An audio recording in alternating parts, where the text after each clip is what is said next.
If you drive a Mark III Mazda MX-5, Mercedes C350e, Peugeot 205 GTI, Lotus Evora, then you've come to the right place. Because over the next 4 weeks, we'll be taking you through each of these cars, focusing on 4 key things. What's gone wrong with our specific example, how the model in general could be improved, what specific niggles we feel exist, and finally, what we love about them. So strap in, like, subscribe, comment, share, and enjoy. But first, the MX-5.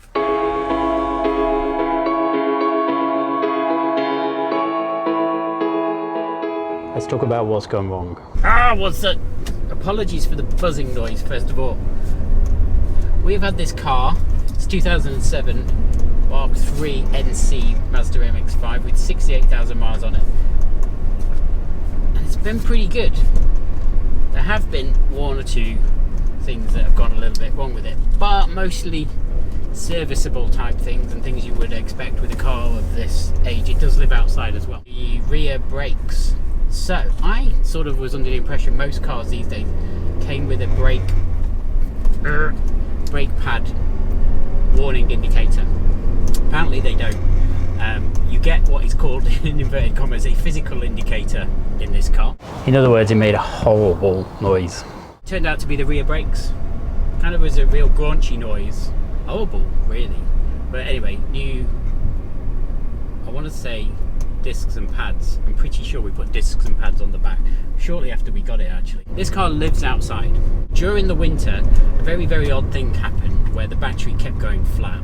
We weren't driving it anywhere near as much as we should have been, admittedly. Trickle charging or reconditioning the battery with the Z-Tech sort of helped for a bit, but then a few days later it'd be flat again. Anyway, we have security cameras on the drive, kept an eye on it, and mysteriously the lights on this car kept coming on and obviously draining the battery. So we had a combination of the battery draining with the combination of the electrics doing funny things, probably due to the cold and moisture. Bit of reading revealed that there are a couple of holes, for want of a better word. They've got a better name than that, in the bulkhead. Underneath the plastic bit, I'm not explaining this very well, where the windscreen wipers go, where it kind of the trim where the windscreen wipers are is screwed on, and it's screwed on into these little holes with plastic things in. Anyway, these plastic things have a seal around them. Those seals perish and it lets water in, so every time you wash the car, water goes in, and then it goes down into the kind of inside of the car, into the electrics where the fuses are in the passenger door. Causes all sorts of problems. So I got 2 new ones of those and fitted them. They come with new seals. Apologies for that. Come with new seals. I also used a bit of sealant as well, just to make sure that no warm water was getting in there. Got a new battery. Problems persisted. The battery was still draining, which is a little bit of an annoyance. And I sort of thought it might have been the alternator. The alternator wasn't putting out when the car was running to the battery the voltage that you would expect. I think like 14 and above really is what you want to expect from an alternator putting charge into a battery when it's running. Wasn't doing that. This was with a new battery. Long story short, took it to a garage, hopefully diagnosed the alternator. It looked a bit of a pig to change, which is why I went to the garage. They said the alternator's fine, and your new battery that you bought, I won't say where, but the most popular place for buying car batteries online, let's say, was screwed. Put another new battery in it, a better one. So far so good. Yeah, those have been the main things in 2.5 years of ownership. However, this car does have a new problem, somewhat annoyingly, is a judder. And it judders at really odd times, and it's not like a wheel. It is a wheel judder vibration, but it's not like the wheels are imbalanced. It's not like anything's wrong with the tracking, because most of the time it's fine, and when you brake it kind of doesn't veer off.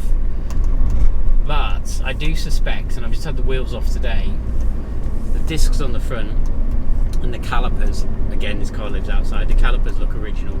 Discs, they look okay, look a bit normal sort of wear and rustiness, but I think the disc on the right side, front right, wasn't really spinning very freely. So long story short, I think we've got a bit of a sticky caliper on the front right.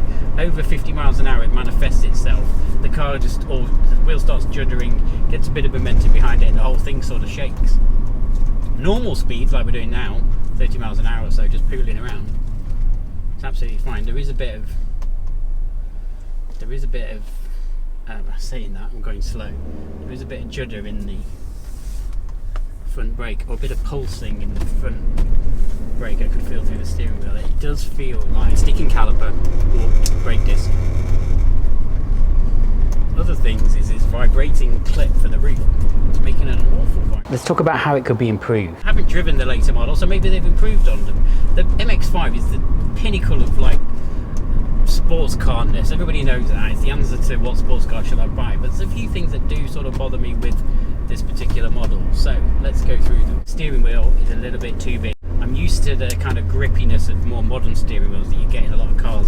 This one feels a little bit big. Also, possibly controversially, the steering feels slightly bit vague. Now I say that having a 205 GTI in the garage and a Lotus Evora, so I'm comparing it probably badly, incorrectly to those two cars. And when you do, this film feels a bit over assisted really, maybe needs a little bit more feel. So the steering wheel's a bit too big and maybe a little bit less assistance and a bit more feel. You sit at a weird angle in this car.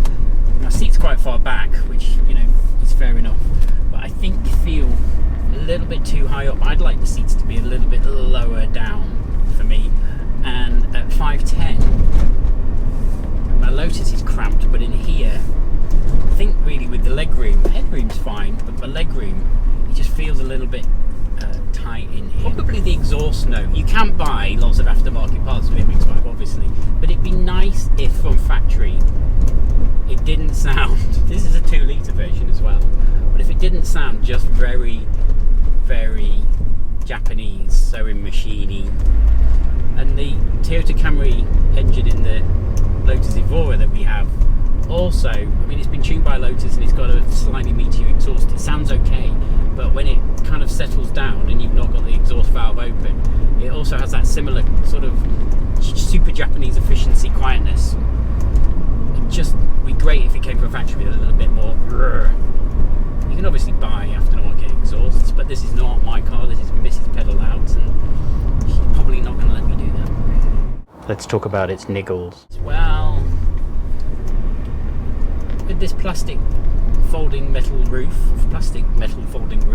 it's quite difficult to clean, I've noticed. But getting in the kind of rubber trim around the sides and the edges, it's pretty hard to clean. When you do wash this car as well, the sort of boot where the hinges are, just fill up with water. You have to really dry them out, or sort of park it on a hill and let them drain. I'm really pernickety details here, right? Those very, very small niggles. Also, a lot of the roof is made up with like a metal frame and sort of plastic components. Now, the immediate bit around the back, the sort of bit that goes up and then comes back down when the roof is hidden, I think that's made of plastic, and I think it's got to be quite common. I say quite common, I've not really looked at too many.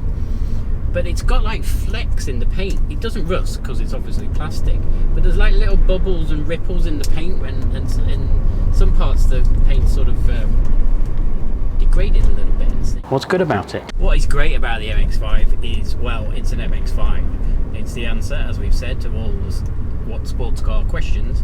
It's versatile. Awfully versatile as well, particularly this version with the sort of plastic metal folding tin top roof. I take some cyclists. I like the versatility that it offers you as a driver, really. I think that's kind of cool. It's also really, really good fun to drive. And it's an MX5. It's just cool. In red, they look a bit like Lightning McQueen, and who doesn't love Lightning McQueen? Alright, thanks for watching this pedal out video. If you liked it, please give it a thumbs up. Don't forget, over the next few weeks we're going to go and talk about the journey and the experience owning the other pedal out cars, the 205 GTI, the Mercedes C350e and the Lotus Evora S. So if you like any of those cars, or you like this car, stick around. We'll do more videos. See you again next time. Thanks for watching.